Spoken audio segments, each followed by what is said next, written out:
Hey there! Subscribe to my channel and also press this bell icon so you can get latest video notifications.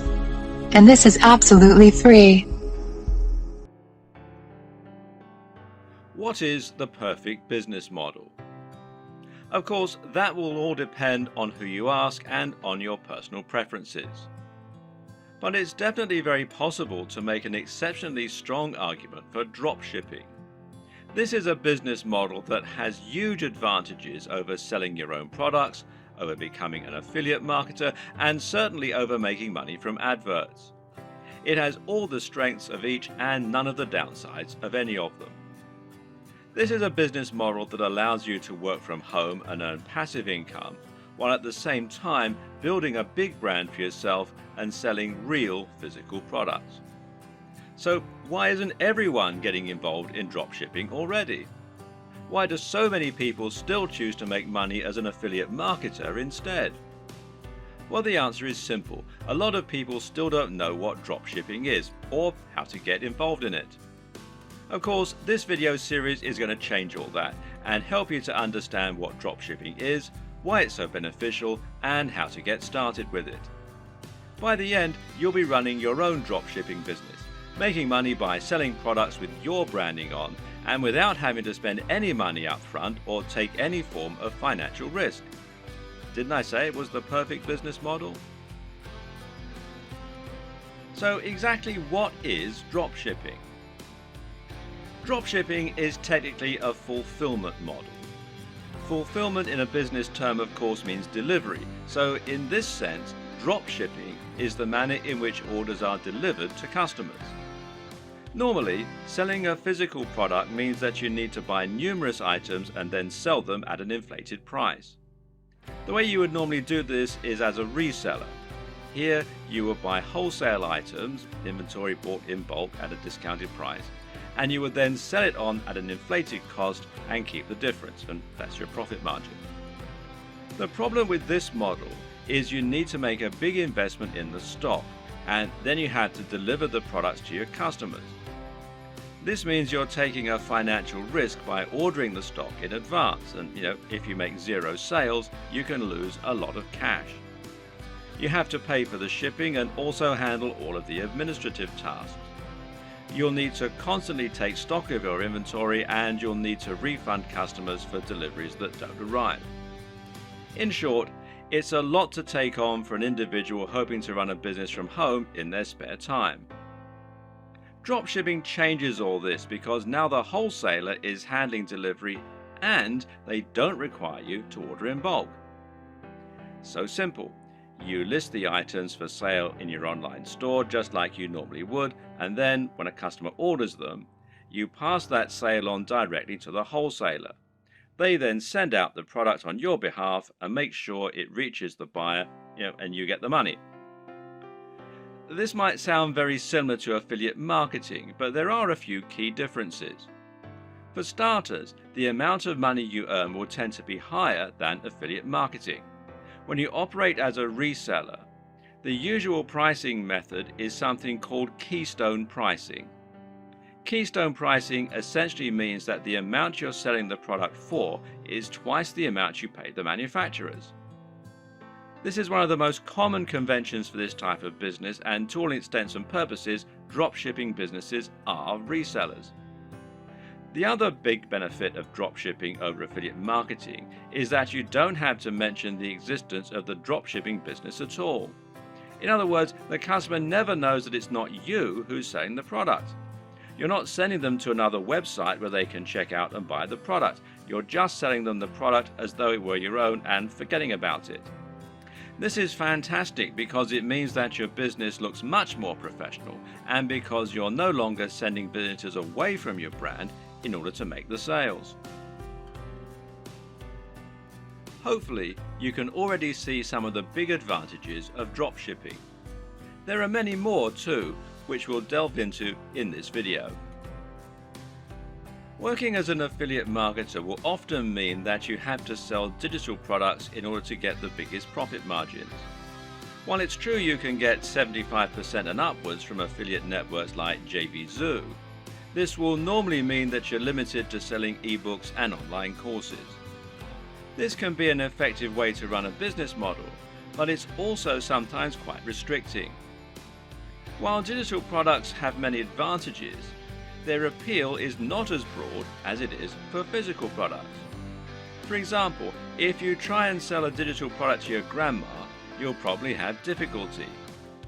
The same probably goes for your mum and most likely your dad, and it goes for most of your peers in reality. In fact, the main kind of person willing to spend lots of money on an ebook or an online course is going to be someone who is already quite familiar with the technology. The person most likely to buy from you at all is probably another digital marketer looking for more ways to make money online. And, as you're probably aware, these are a savvy bunch who aren't easily going to have the wool pulled over their eyes. That, and they've already had people online try to sell them just about every digital product in existence. How many times have you seen ads on Facebook for make money at home schemes? It's just a very crowded market with a very limited potential audience. Clothes, on the other hand, are something that you can sell to anyone. And then there's all the rest, stuff like technology, toys, or fitness supplements. Suddenly, you can sell things that average people really need, and that makes a massive difference. Another benefit of selling physical products is the huge amount of flexibility it gives you. We've already seen that you'll have a lot more flexibility in terms of the types of things you can sell, but of course this will also extend to drastically increase your flexibility in terms of the way you sell. For starters, you suddenly have pretty much limitless niches that you can choose from, in other words, industries. And then there are the many different ways of selling those areas. Because right now, if you're the internet marketing type, then you're probably imagining the ways that you can sell products from your website or your mailing list. You're probably thinking about content marketing, establishing your authority in your subject area, etc., etc., etc. But that's not the only way that you can make money from a dropshipping business. Did you know, for example, that many of the products being sold on eBay are actually being dropshipped? This means you can save yourself the trouble of building an audience and creating a website. Just find the product that you like, create a listing, and you're good to go. Even big companies like Home Depot and Sears reportedly use dropshipping on some of their less popular products, so it must be a good business model. With dropshipping, you also have total control over the way you sell the product. This means it's up to you if you want to introduce a time-limited discount or if you want to bundle multiple items together in order to offer special deals, etc. This can all help you to make a lot more sales, and it's not an option you would have available to you if you were acting as an affiliate. In that scenario, the product owner would set the price and you would have no option other than to go along with it. We've already seen that you can reduce the risk by dropshipping. There's less risk than reselling here, but there's also far less risk than selling your own product. That's because creating your own product would involve a lengthy and stressful process of designing the product specifications, working with factories, and then spending lots of money on materials, etc. None of this is to say it's not impossible, it's just a huge amount of risk. With dropshipping, you don't have any of this risk because you're not spending upfront investment. You simply find the product you want to sell and then promote it. But there's another way that you can reduce risk with dropshipping too, which is by picking a product that's already highly popular. By finding products that you know are already selling very well and are very in vogue, you can completely minimize the possibility that your product won't sell. Now you're selling products that will sell in droves. You just need to find the people who are buying and make it easy for them. Perhaps the biggest advantage of the dropshipping business model, though, is one that many people don't even consider. As mentioned, dropshipping has the benefit of allowing you to keep the actual manufacturer/fulfillment company as a silent partner. They will send out the products on your behalf, but as far as the customer is aware, they bought it directly from you. This has the massive benefit of meaning that you're not sending visitors away from your website. This is a massive deal as a digital marketer. If you've been working in this business a while, you should have a good idea of just how hard it is to attract customers to your website and to your business. This is what you'll spend most of your time doing working online, and you'll probably find it takes up much of your effort. If you're an affiliate marketer, you're bringing those visitors to your website so that you can sell products other companies have created. This means that when they buy the products, they have to leave your website and thereby disengage with your brand. Which brand are they more likely to remember and visit in the future? The guy who recommended the product to them, or the company that actually sold it to them? And when they want more of the same thing, well, where are they going to go?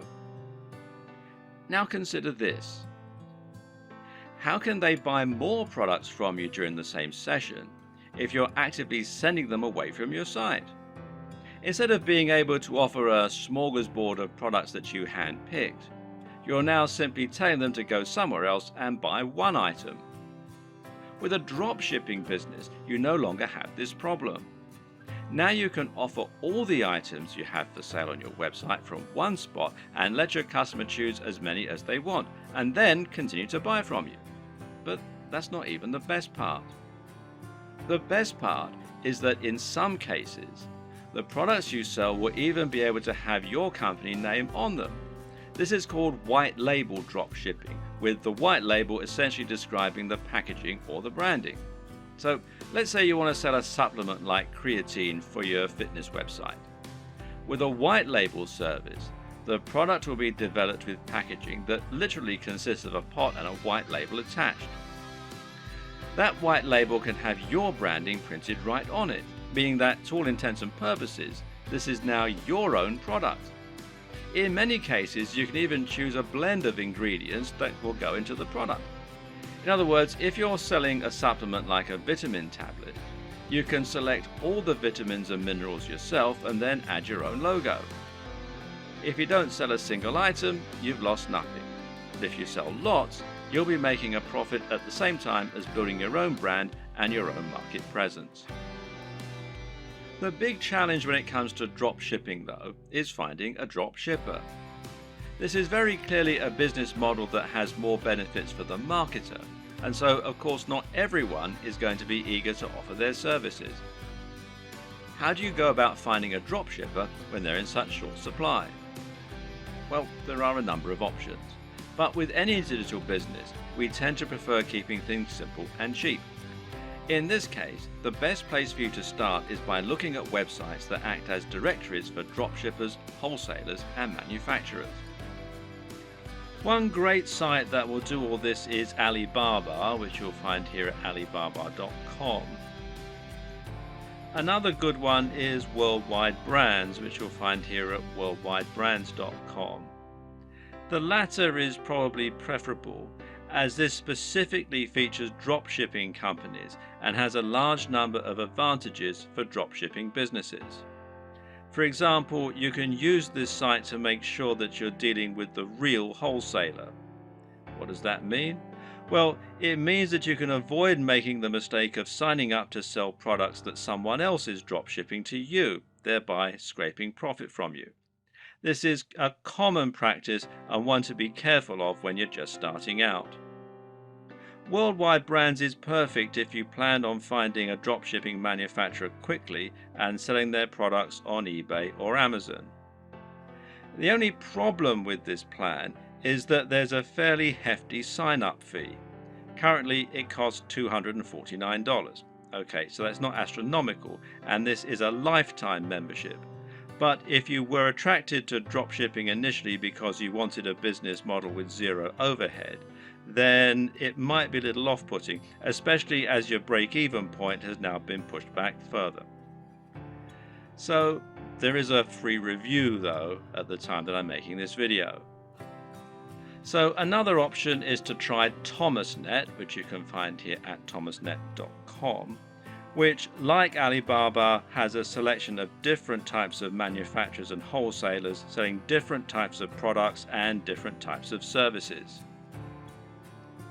Makers Row, which is makersrow.com, might also be worth checking out. Some other paid options include SaleWho and Dober, and a great free choice is Wholesale Central. Failing that, another good strategy is just to search Google. When you know the type of product you want to sell, just try searching for that product on Google with the word dropshippers and your location. So if you're hoping to dropship clothing in the UK, then you can just search for clothing dropshippers UK, and you can see it brings up a whole load of different ones here. And one that I looked at earlier was this one, fashiondropshippers.com, which seems to do exactly what we want. Or perhaps you're looking for a white label supplement dropshipper in the US. In that case, we can search white label supplement dropshipping US. And amongst a lot of the ones here, which you can see, one that we find is Vox Nutrition, which you can find here, voxnutrition.com. And it lets us do exactly just that. And it's pretty simple and straightforward method, and there are more and more businesses like this springing up all the time to meet demand. Vox Nutrition will handle formulation, production and fulfillment on your behalf, making things nice and simple.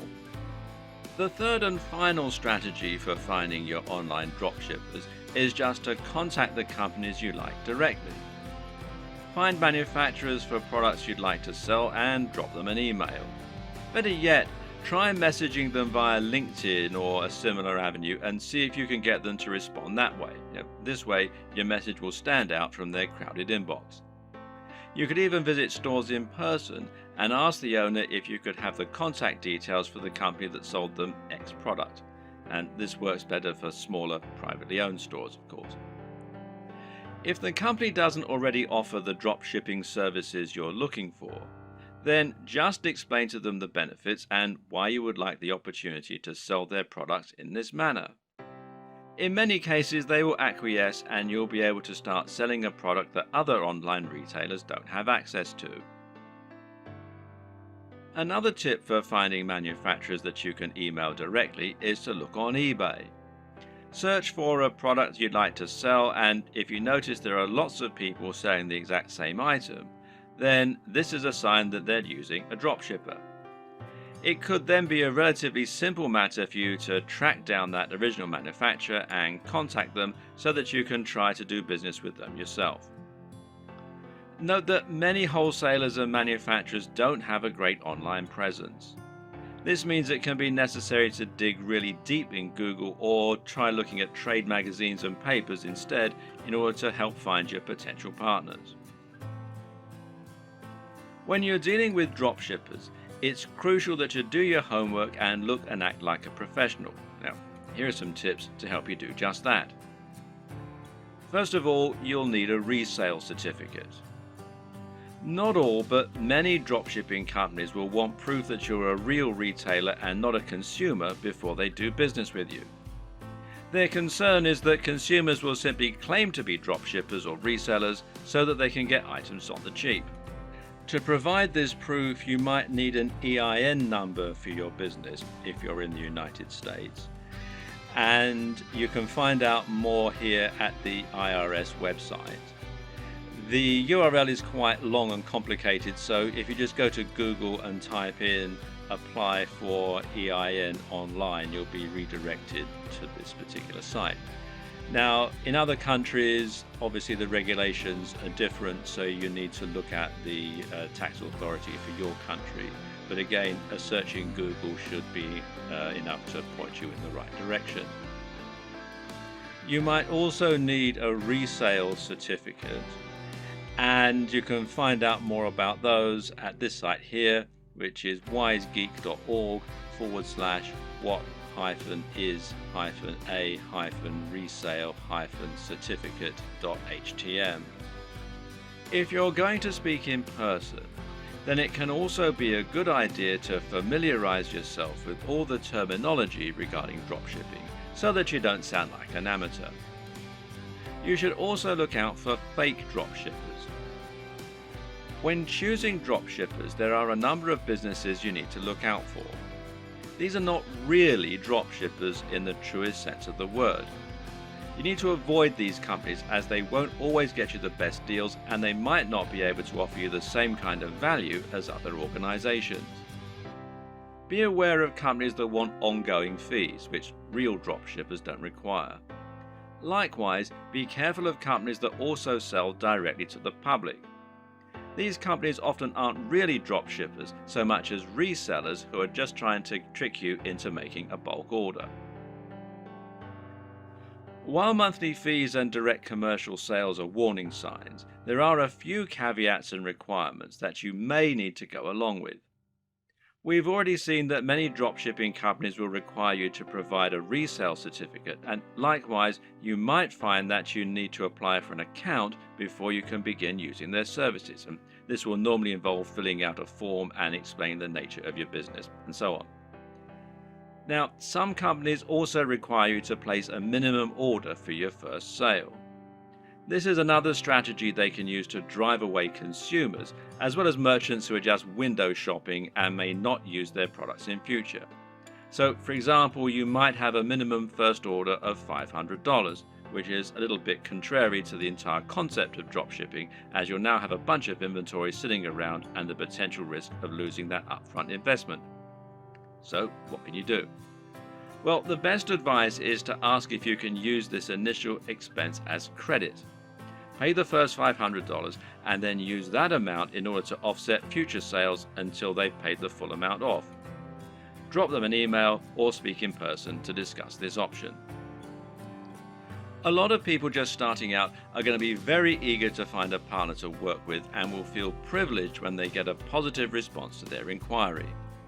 It's an exciting feeling and certainly a compliment being given the go-ahead to sell on behalf of a manufacturer. But at the same time, you also need to be a bit discriminating in your choice. Don't go for the first company that's willing to work with you. Make sure they're actually up to scratch. One thing to be careful of is quality control, and in this regard, you often get what you pay for. Be sure to ask the company what quality control measures they have in place in order to prevent problems like defective products and faults. Likewise, speak with them regarding their delivery times and packaging.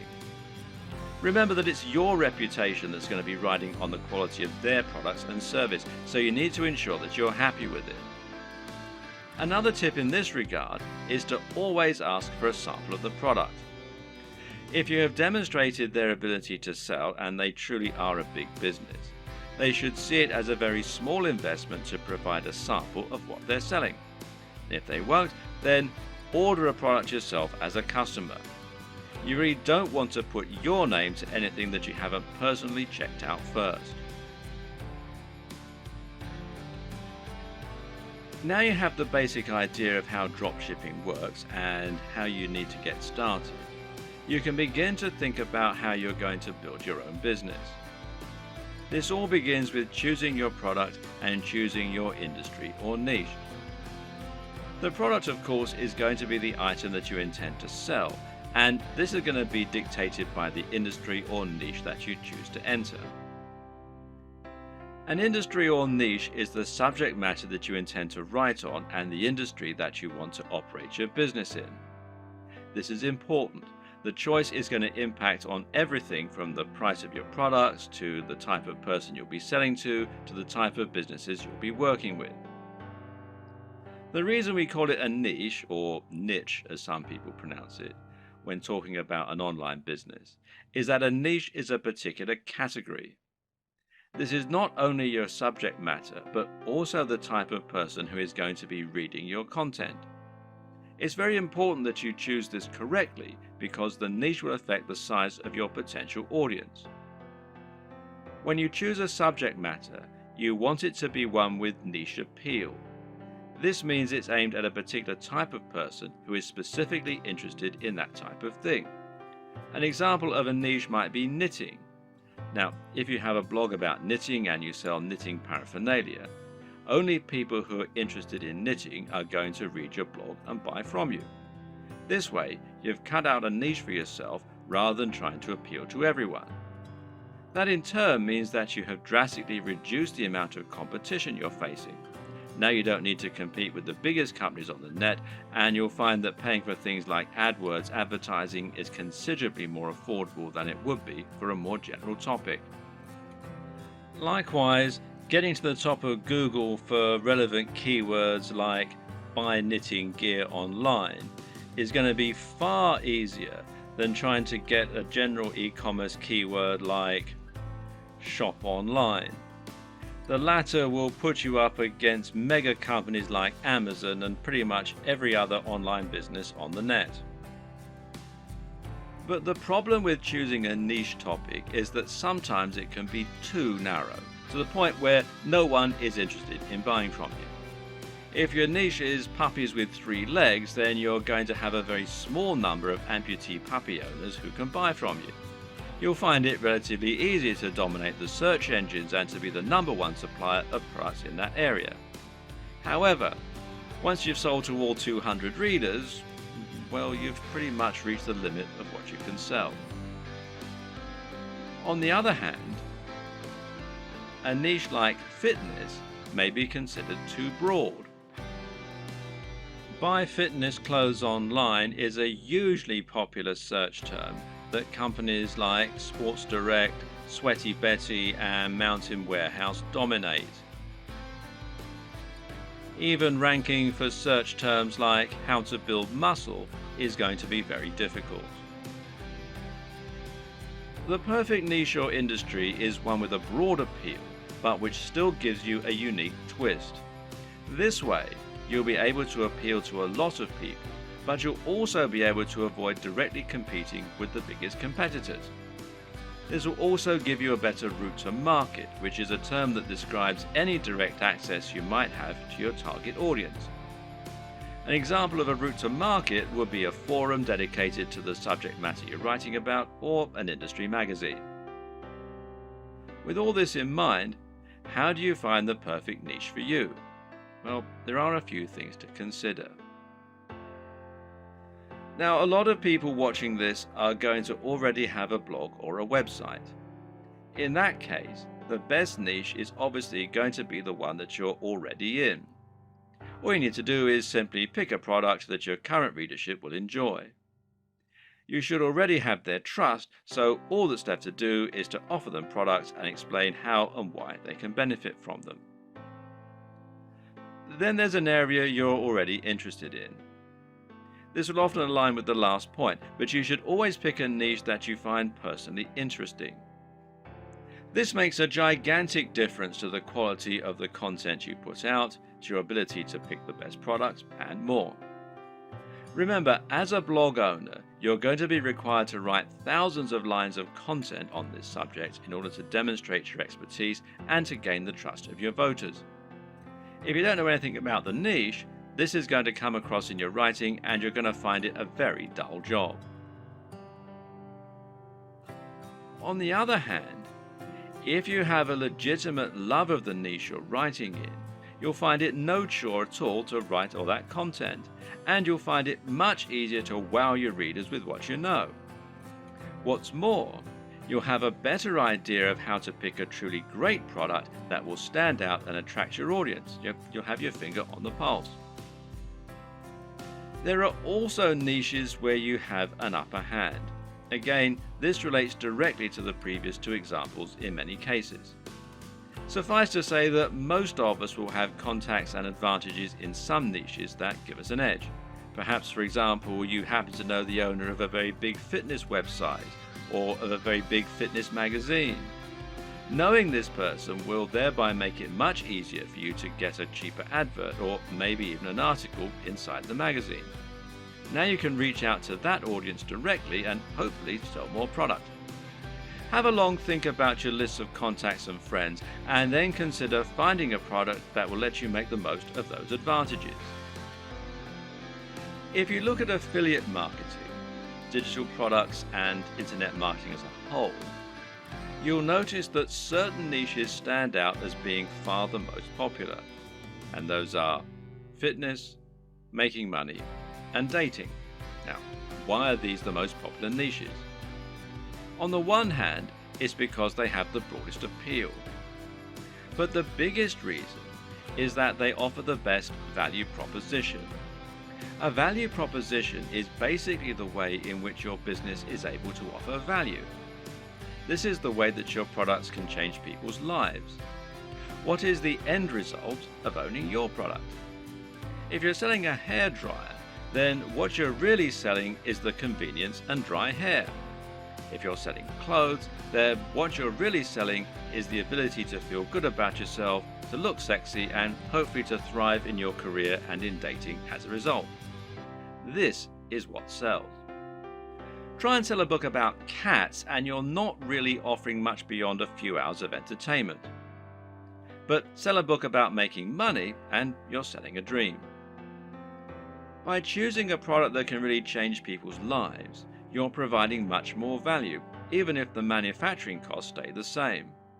Now, this lets you charge more and make more money as a result, and it basically comes down to the niche.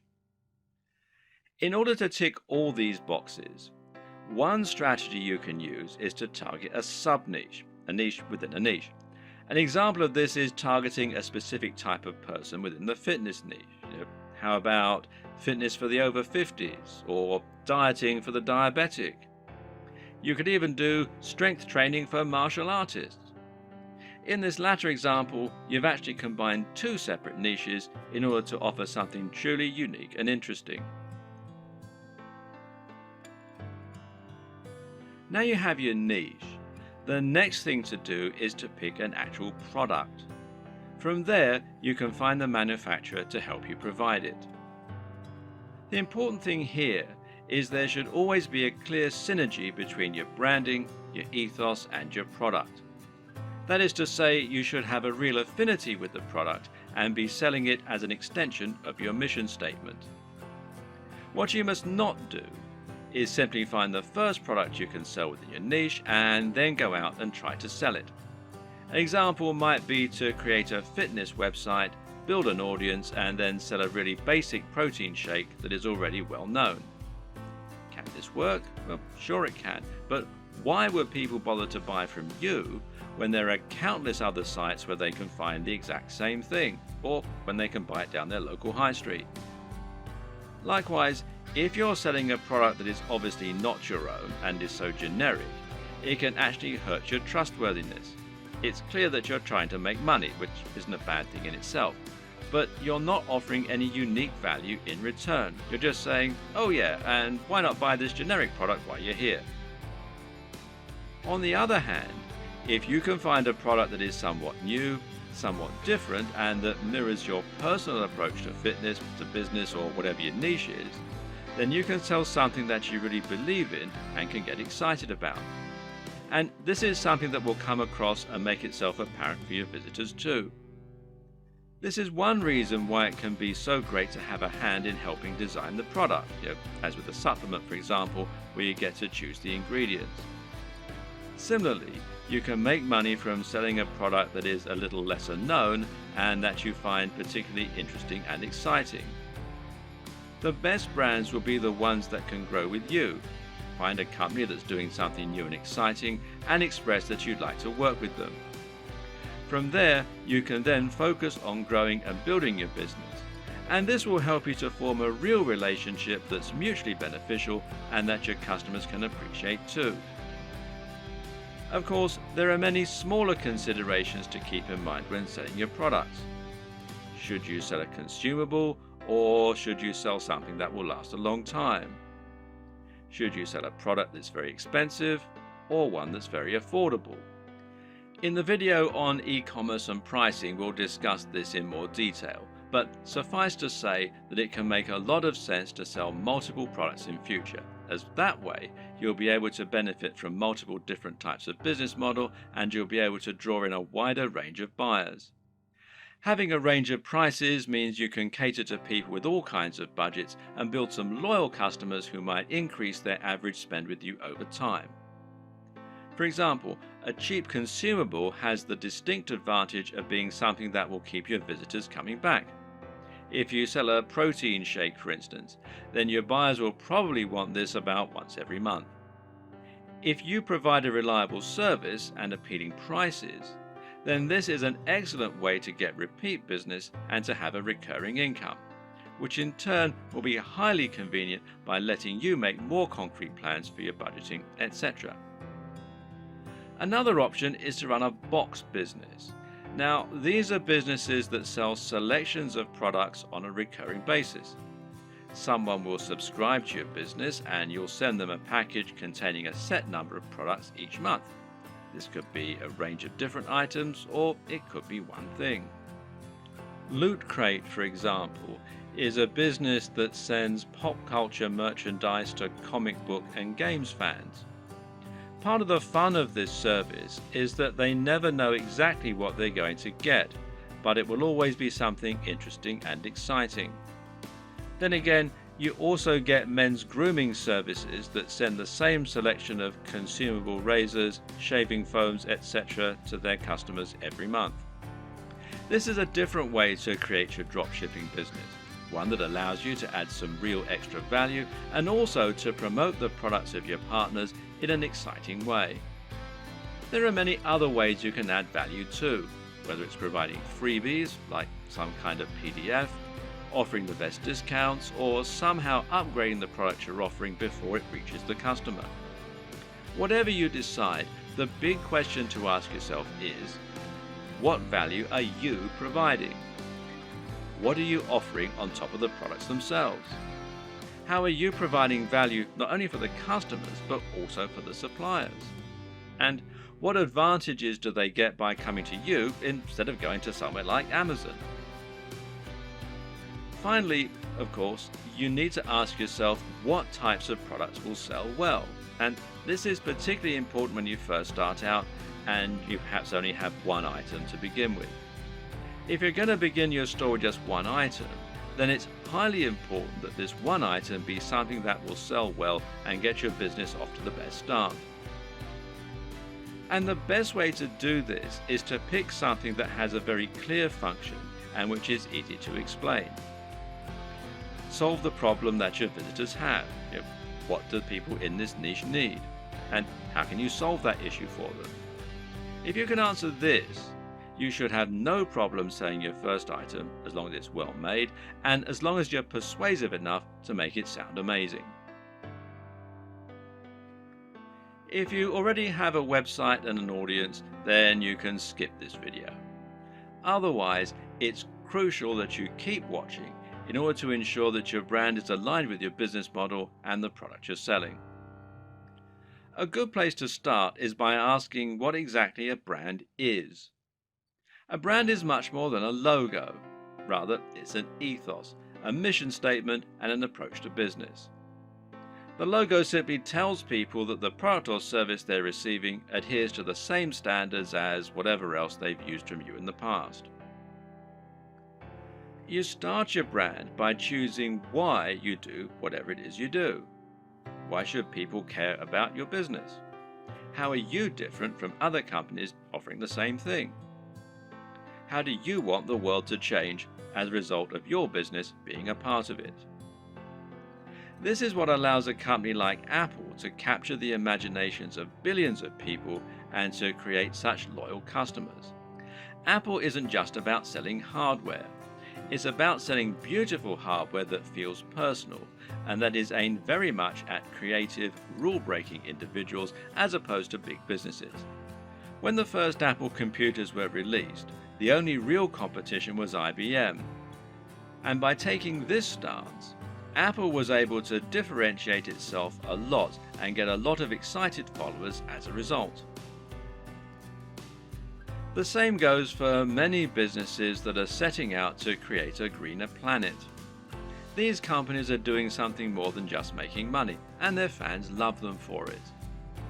This is enough to make people choose their products instead of the same products offered by another business. And this ethos means that people know instantly that the service is aimed at people like them. So ask yourself what the driving motivation behind your business is. You're a fitness company. Okay, but what is it that you really believe in? Why is fitness important to you and your customers? Do you think that people are happier when they're well? Do you want to help the average person to have a more fulfilled life thanks to a healthy lifestyle and diet? Or do you love the idea of becoming more powerful? Are you all about building strength and speed and challenging the limits of human potential? These two companies might sell the exact same product, but the way they go about it is completely different. And if you can convey this mission statement, then you'll find the right type of customer will go absolutely nuts for your brand. That's the kind of customer whose vision is aligned with yours. Now, don't try and appeal to everyone, because that will never work. Instead, try to appeal more to the right kind of person. One way to do this is through your logo and your web design. The objective of a great logo is to communicate what your business is all about. You're trying to tell people what you sell and why you sell it as soon as they look at your business. So, say your company was all about health and natural products. Then you might make a logo that had a tree on it or a heart, and it would probably be green in color and have an uplifting, healthy sounding name. Conversely, if your business is all about punishing workouts in the gym, then your logo might include a picture of a dumbbell or a barbell and have the word iron in it somewhere. The idea is that the combination of your logo, company name, and perhaps blog posts is enough to tell any visitor to your site right away that this is a company aimed squarely at them, selling products they're going to love. This should also extend throughout your site design. Meanwhile, make sure that your logo is designed using a vector file, meaning that it's made in Illustrator or a similar piece of software that keeps it easy for you to edit and resize. And avoid using cliches. Once again, this is a good place to invest a little of your own money up front. It'll pay off in the long term. The mistake that a lot of people make is to try and sell right away. This can work sometimes, but it's not generally the best way to build trust, grow an audience, and ultimately secure the best long-term profits. That's because it's somewhat similar to walking up to an attractive stranger in the bar and asking if they want to come home with you. 99% of the time, this will be met with a slap. Most people prefer to get to know the person propositioning them at least a little bit first. So you need to try and introduce yourself properly and let the person feel that they know you and that they can trust you. This is the exact same for a business when you're trying to sell something. Imagine approaching a stranger in the street and asking if they want to buy from you. This is the basic concept of content marketing. To build an audience of people who love your content and who trust your opinion so that you can convince them to buy the products you recommend and so that you can keep bringing people back to your site time and time again, giving you multiple opportunities to make a sale. The way you do this is to start by writing high quality content and to post this to a blog on a regular basis. The more you write and the more you research your subject matter and make it different and interesting, the faster you'll build a dedicated audience you can sell to. Demonstrate that you really know what you're talking about, that you only recommend things you genuinely believe in, and that your audience can trust you to be a resource for more useful ideas and information. Likewise, try to build your mailing list and social media presence. Incorporate your brand strongly on all your social media pages and in anything else you create, so that people will know they're dealing with the same business. Getting someone to follow you on social media when they think they might be interested in your brand is far easier than getting them to buy a product from you and actually spend money. Social media accounts will meanwhile help you to bring more new customers to your site by letting people share with their network. You can help this too by providing social sharing buttons, like these from shareaholic.com, that will let people easily like your content on Facebook or tweet to it on Twitter. Once you have generated a big audience of people regularly coming to your site, you should start thinking about introducing products to your page. If you've really created a brand you believe in, and if you've been providing real value in your content, you should find you have true fans, and a true fan will be desperate to buy your product when you start selling them. Of course, there are many additional methods you can use to send more customers to your products and to market your store. One option is to create your own affiliate program and to encourage more people to help market your items. Another method is to pay for advertising, whether this is a pay-per-click campaign through Google AdWords or whether it's an advert on Facebook that is highly targeted to your specific demographic. This works well in scenarios where you're selling from eBay or Amazon and aren't trying to build up an audience. If you're going to pay for advertising though, you need to calculate the LCV, now that's lifetime customer value, of each customer. This will allow you to ensure that whatever you spend on your ads, you're making more back and thus seeing strong ROI or return on investment. But to take this next step, you're going to need to make another new addition to your business. And I'll talk about that in the next video.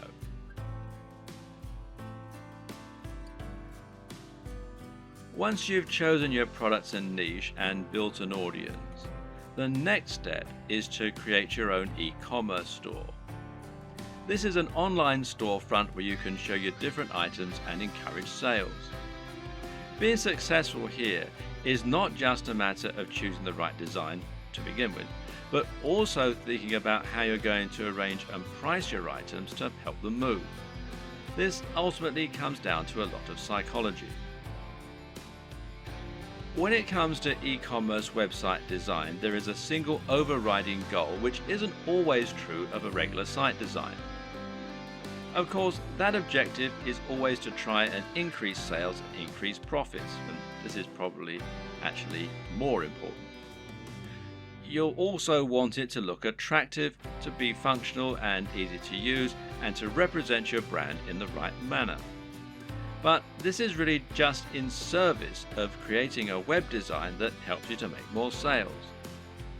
This means every single element in your site design should be encouraging more sales and pointing users in that direction. The old adage here is that good design should communicate and not decorate. If an element of your design isn't somehow getting people to keep browsing your store or to click on the buy button, then it has no place in your design. If you use the right development company or a good e-commerce builder or template, you should find the experience and expertise of the professionals informs their decisions and results in the best possible turnover and profits for you. In this regard, it's always worth spending a little more on a professional theme or on a proper development company.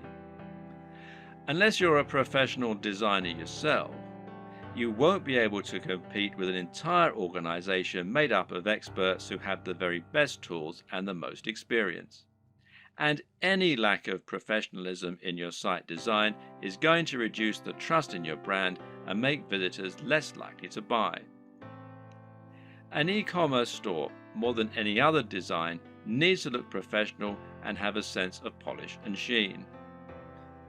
The easiest way for most digital marketers to create their own e-commerce store will usually be to use a WordPress theme like WooCommerce. Now, WooCommerce is a theme and plugin combination that will transform an entire WordPress site into an online store. And this makes managing your store just as easy as managing any WordPress website.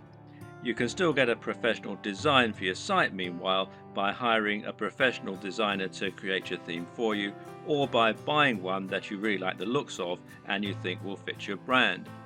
Now, you can download the free version of WooCommerce, the WooCommerce plugin that is, from within the WordPress dashboard.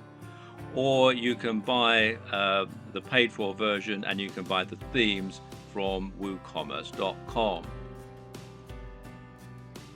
There are other options too. For example, Shopify gives you a hosted e-commerce platform. And this means that the site will be located off your server, just like a profile on Facebook, for example. You then send your customers to that page where they can shop through your multiple products. And this can help make things a little easier and simpler to run.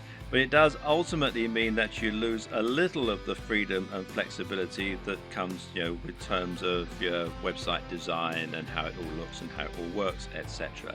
And there are local versions, there's shopify.com if you're in the US, shopify.co.uk if you're in the UK, and there are some other local versions as well. Now, do bear in mind that this is a paid-for service, but there is a 14-day free trial at the time that I'm making this video. Either way, through choosing a well-known platform such as one of these, or Magento, which is magento.com, or BigCommerce, which is bigcommerce.com, will mean that you can find a large amount of support, free themes, plugins, and more that will help you sell. And some of these features can be incredibly useful, such as the ability to add widgets right there on your blog that promote your top items, for example. So don't steer away from the big players. Using these methods will help you to generate more sales by having a professional looking and performing website.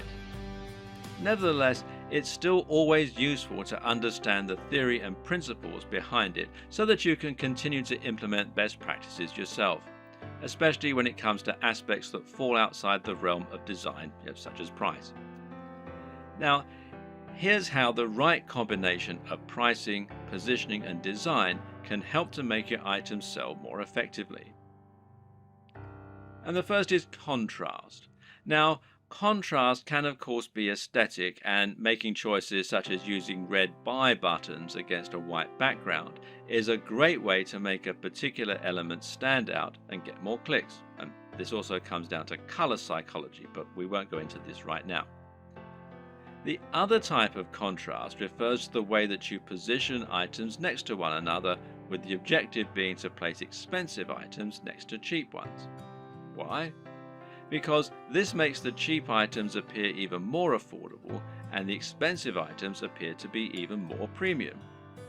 Now, let's say you have a $10 tie next to a $50 tie. Someone who wants the very best tie might be all the more impressed by your premium offer, knowing that it's 5 times more expensive than the cheapest product. Meanwhile, someone who doesn't have as much money to spend and who feels guilty about buying a new tie can convince themselves that the $10 tie is a great deal. They can compromise and convince themselves that they're being sensible by choosing the cheap tie. They've saved $40 even though they're still buying something they might not have otherwise. This way, the right pricing can really help to sweeten a good deal. And a good e-commerce website design should take full advantage of that. Earlier on in this series, we described why it was so important to have multiple ranges of prices in order to attract a range of different types of buyers. When we looked at contrast, meanwhile, we saw that varying prices could be used to make items look like an even better bargain, or like they're of an even higher quality. But another very important reason to have cheaper items as well as more expensive ones is that it can be a great way to build trust. If someone has never bought from you before, they might feel concerned that the products won't arrive or they won't be as advertised. Even if they read your content and like it, they've no guarantee that what you're selling is going to be high quality, or that the site will be secure from data leaks. Thus, they aren't going to want to spend $1,000 the first time they ever do business with you. But if you have an item that costs $5 and it's a product people will know, then someone might make that purchase because it's a small risk to take. Now you can demonstrate the quality of your service and save their details, making it much easier to sell bigger items in future. Another tip is to think about your top sellers and your smallest sellers and use this to inform the design of your store. Now, this is something that physical stores do a lot. They'll place their biggest drawers right at the back of the store. This way, people will come in to buy the thing they want, But to get there, they'll have to pass through all of the smaller items that you're also selling along the way, and hopefully they might buy something. Meanwhile, if you have items that aren't selling at all, then you can find inventive ways to make the most of it. Packing it in as a free incentive, for example, or selling it at a very discounted rate, is a way to bring more people to your online store. This is less important for a dropshipping business model, of course, though, as there's no downside to being left with excess stock. What's important to consider when looking at an e-commerce website design is that in order to make a sale, you'll have to overcome certain psychological barriers. This is actually often the most important step in making a sale. These psychological barriers include such things as customers not wanting to spend any money and not being bothered to go through the process of checking out. Good e-commerce website development should take this into account first and foremost by making it as easy as possible for your customers to make purchases. This is why Amazon's Buy with One Click feature is so instrumental to their success. At the same time, webmasters need to make the most of customers who have already overcome some of these barriers. So, when a customer commits to buy any item on your site, they will instantly become much more susceptible to increasing their order. Why? Because they've already decided to make a purchase. This is why physical retailers use POS, this is point of sale displays, that sell extra items while customers are in the queue. It's so easy for them to add extra things to their basket that it would be foolish to miss this opportunity. E-commerce sites can do the exact same thing by making it easy to add extra purchases at the checkout. Similarly is upselling, where you give your buyers the opportunity to upgrade their order once they're already buying. Once they've committed to buy, tell them how for just $10 more they could have the very best service or product instead of the cheaper but ultimately inferior option they're currently buying. It's the smart decision after all. Sometimes a buyer will want some of your items but not all of them. Other times they'll want to combine multiple items but won't want to pay extra for shipping or to pay full price when they're essentially buying in bulk. Thus, letting your customers combine their items into a single large order can often encourage more sales, and it's known as bundling.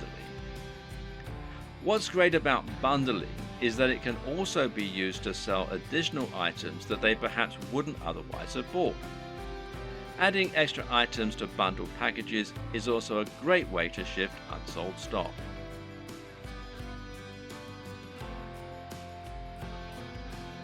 One aspect that can help you to boost your sales is so big and important that it needs its entire own video. And that's your persuasive writing.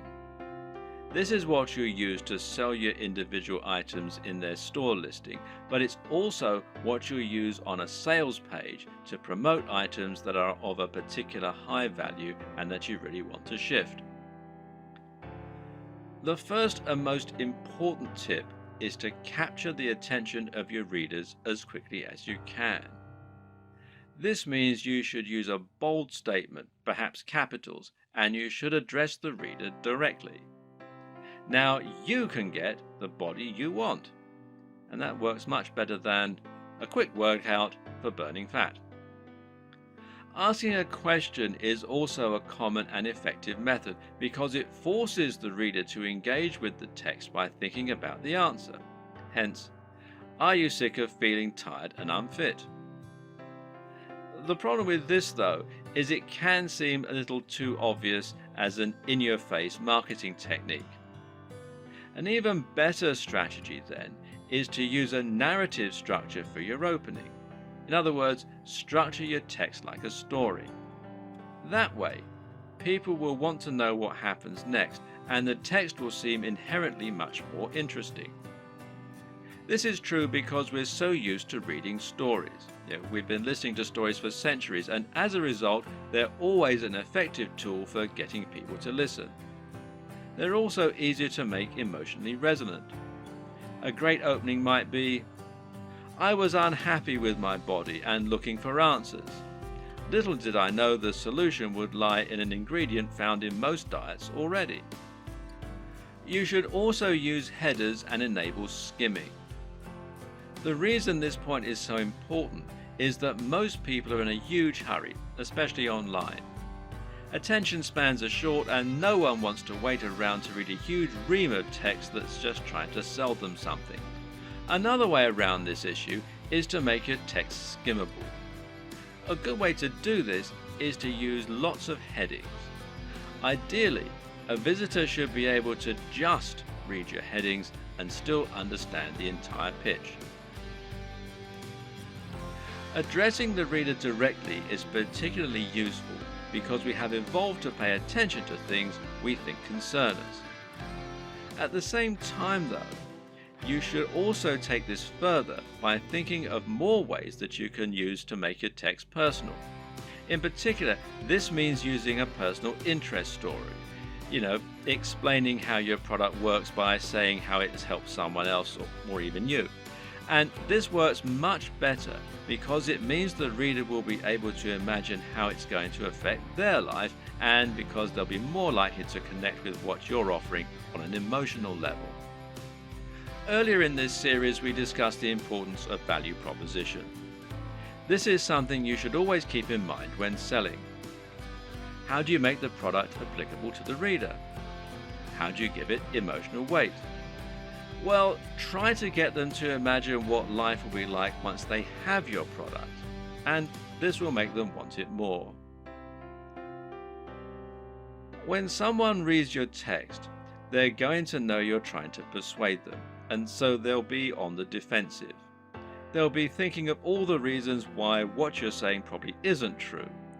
But you can combat this by addressing each concern in your text. Try and second guess what the reader might be thinking, and then explain why this needn't be a concern. This also means trying to come up with solutions to the most common barriers to sale. These are the psychological barriers that prevent people wanting to buy, such as the risk element. We've already seen one way you can get around that by selling products from a trustworthy site and selling cheaper items first. Another tip is to make sure you have a full money-back guarantee. This is something people won't often use, but knowing it's there will help you to make many more sales. You can also try to combat buyer's remorse, which means taking away the feeling of guilt people get by spending money. Using the contrast technique is one way to account for this. Another is to describe your product as an investment.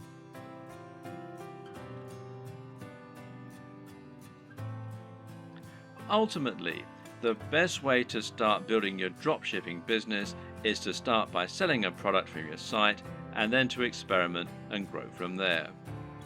The exact strategies you use are going to depend hugely on the nature of your website, your audience, and your goals. It's up to you to find your way, to see what works, and to tweak and evolve your business over time. Hopefully, this video guide has given you all the tools you need to get started. You should now have a strong idea of how a dropshipping business works and how to get started. And you should now have a grasp on how to encourage products to grow, how to choose items that are likely to sell, and how to find the right market and audience for what you're selling. Once you begin selling physical products to your audience, you'll unlock the kinds of profits that you just can't get as an affiliate, and all without taking any significant risks or spending much money at all. And I wish you every success. Hey there! Subscribe to my channel and also press this bell icon so you can get latest video notifications. And this is absolutely free.